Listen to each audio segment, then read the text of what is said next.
Imagine standing at a gas pump at 3 in the morning. The air is cold, the station is quiet, and you are watching the little screen on the pump say, "Processing for way too long." Finally, it clicks. But it doesn't say, "Remove nozzle." It says, "Connection error. You try again." Same thing. You walk inside to pay with the card in your hand, that piece of plastic that represents your entire life's work. But the cashier just shakes his head. He points to the dark screen behind the counter. The register is down. The internet is down. And that is when you notice the notification on your phone. Not a text from your spouse, but an emergency alert that takes over the whole screen. It started, and in that exact second, every single dollar you think you own has just ghosted you. You need to understand something right now. We walk around every day assuming that the number in our bank account is real. We think it's sitting in a vault somewhere waiting for us. But if you want to know what actually happens to that number, to your savings, and to the global economy within the first 24 hours of a full-scale global conflict, you are in the right place. We are going to walk through the terrifying reality of a financial flash freeze. It is 0 hour. The missiles have launched, the cyber attacks have hit, and the world has officially crossed the line into World War III. The very first thing that dies isn't a soldier on the front lines. It is the concept of digital trust. Before the first kinetic explosion happens on US soil, the cyber war has already decimated the unseen highways of commerce. We are talking about the undersea cables and the satellite uplinks that facilitate trillions of dollars moving around the globe every day. When those get cut or jammed, the global banking system, known as SWIFT, goes blind. It doesn't just slow down, it stops. Think about what that means for you. You are standing there with your debit card. That card relies on a handshake between the merchant, a payment processor, and your bank. If the internet backbone is compromised by a state-sponsored cyber attack, which is exactly what military strategists say will be the opening move, that handshake never happens. Your money is effectively frozen. It is trapped in a digital purgatory. You could be a millionaire on paper, but if the servers can't talk to each other, you can't buy a bottle of water. This is the first realization, and it hits people within the first 45 minutes. The panic hasn't set in yet, but the confusion has. People are rebooting their phones, checking their Wi-Fi, thinking it's a glitch. It is not a glitch. It is a siege. Now, move the clock forward to hour 4. The news is everywhere. The internet might be spotty or completely dead in major cities, but the emergency broadcast systems are blaring on the radio frequencies that still work. The reality is setting in. This is where the great run begins. Human psychology is predictable. When we get scared, we hoard, and the first thing we try to hoard is cash. Millions of people simultaneously realize that their digital money is useless, so they rush to the ATMs. But here is the problem that nobody talks about. Banks operate on something called fractional reserve banking. They don't have everyone's cash in the vault. They keep a tiny percentage of it on hand. The rest is lent out in mortgages and business loans. So picture the scene. It's dawn. Lines are wrapping around the block at every bank branch and ATM in the country. The first few people in line might get lucky. They might pull out their daily maximum of $400 or $500. But by the time the sun is fully up, the machines are dry. The tellers inside the branches that dare to open are locking the doors because they physically have no more paper currency to give. This creates a flashpoint of violence. You have desperate people who feel like they are being robbed by the institution they trusted. Windows get smashed. Police are called, but the police are already overwhelmed with the broader chaos. The banking system officially locks down. To prevent a total collapse, the government issues an emergency freeze on all withdrawals. That is the moment your money truly dies. This leads us to a terrifying question that usually hits people around hour 8. If I can't use my card and I can't get cash, what is money? We have lived in a stable society for so long, but we have forgotten that money is just an idea. It is a collective hallucination that we all agree to believe in. When the bombs start falling, that belief evaporates. The value of the US dollar is based on the stability of the US government. If the government looks like it's on the ropes, or if the power grid is down and nobody knows who is in charge, the dollar loses its status as the world reserve currency almost instantly. You might be thinking, well, I bought Bitcoin for this exact reason. And hey, I get it. Decentralization is a great theory. But let's look at the reality of hour 12. The power grid is flickering.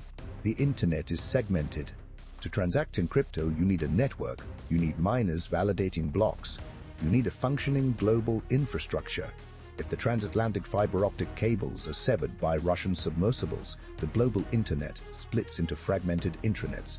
Your digital wallet might be secure, but you can't broadcast your transaction to the ledger. And even if you could, who is going to trade you a loaf of bread for a digital token when they can't even turn on their lights to see it? Crypto might survive the war in the long run, but in the first 24 hours, it is as inaccessible as your bank account. So we hit the afternoon. Hour 16. The sun is going down on the first day of the new world. The financial markets, Wall Street, London, Tokyo, have been suspended. They simply didn't open, or they halted trading within seconds of the opening bell. Trillions of dollars of stock value have theoretically vanished, but nobody knows the real number because there is no ticker tape.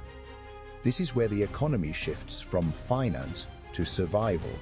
The people who prepared, the ones who were called crazy for keeping gold and silver in a safe at home, they start to feel a little vindication, but even that is tricky. See, gold is great for preserving wealth over decades.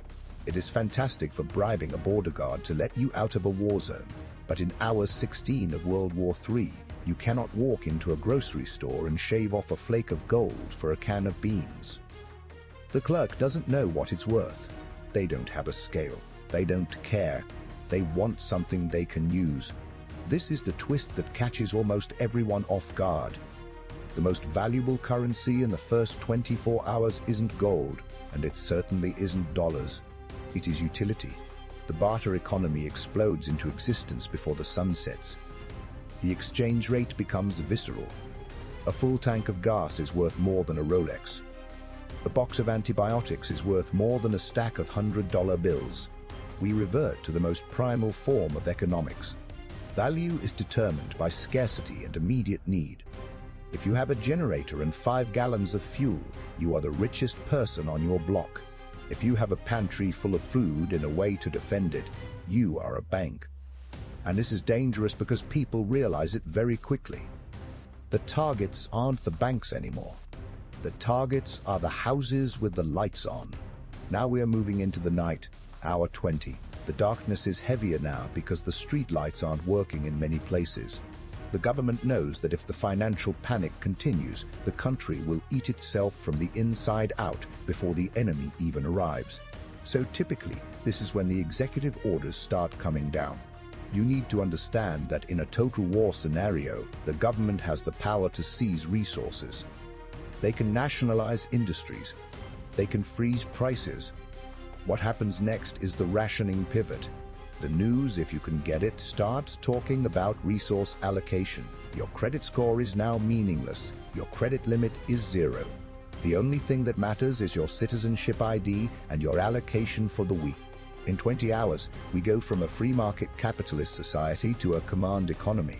The money you save for retirement, it is just a number on a frozen hard drive.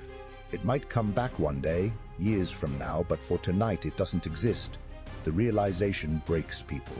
You see grown men weeping in their cars, not because of the war itself, but because the illusion of safety provided by their wealth has shattered. But here is the real kicker, the thing that keeps me up at night when I look into this stuff. It is what happens to the debt. In a weird, twisted way, the collapse of the financial system is the great equalizer. If the banks can't process payments, they also can't process debts. Mortgage payments, student loans, credit card bills, it all stops. The databases that track who owes what are just as vulnerable as the databases that track who owns what. There is a distinct possibility that if the cyber warfare is severe enough, the records get corrupted. We could wake up on day 2 or day 3 with a financial slate that has been forcibly wiped clean. It is chaos, absolute chaos, but for some, it is a strange form of liberation. However, Don't mistake chaos for freedom. The void left by the dollar is filled by force. By the time we hit hour 24, the one-day mark, the transition is complete. The money in your pocket is just paper kindling. The money in your bank is a memory. The new currency is trust and ammunition. Communities that band together, pooling their physical resources, start to form microeconomies. I will watch the perimeter for 4 hours if you share your water supply. That is the new contract. It is brutal, efficient, and immediate. The scariest part of this entire scenario isn't the nukes. It is how fragile the system we rely on actually is. We are 3 missed meals and 1 frozen bank account away from total anarchy. The 24-hour mark closes with a population that is shell-shocked, not just by the threat of violence, but by the sudden poverty of everyone they know. The billionaire and the beggar are standing in the same darkness looking for the same clean water.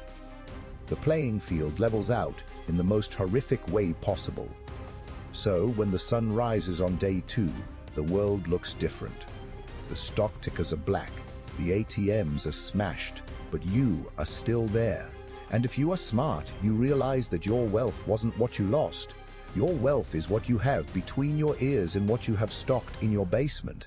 The system can be turned off, but your ability to survive cannot, unless you let it. I want you to really think about your current setup. Look around the room you are in. If the screens go dark and the banks close forever in the next 10 minutes, what do you have that actually matters? What is the one item you own right now that you think would be worth the most in a barter economy?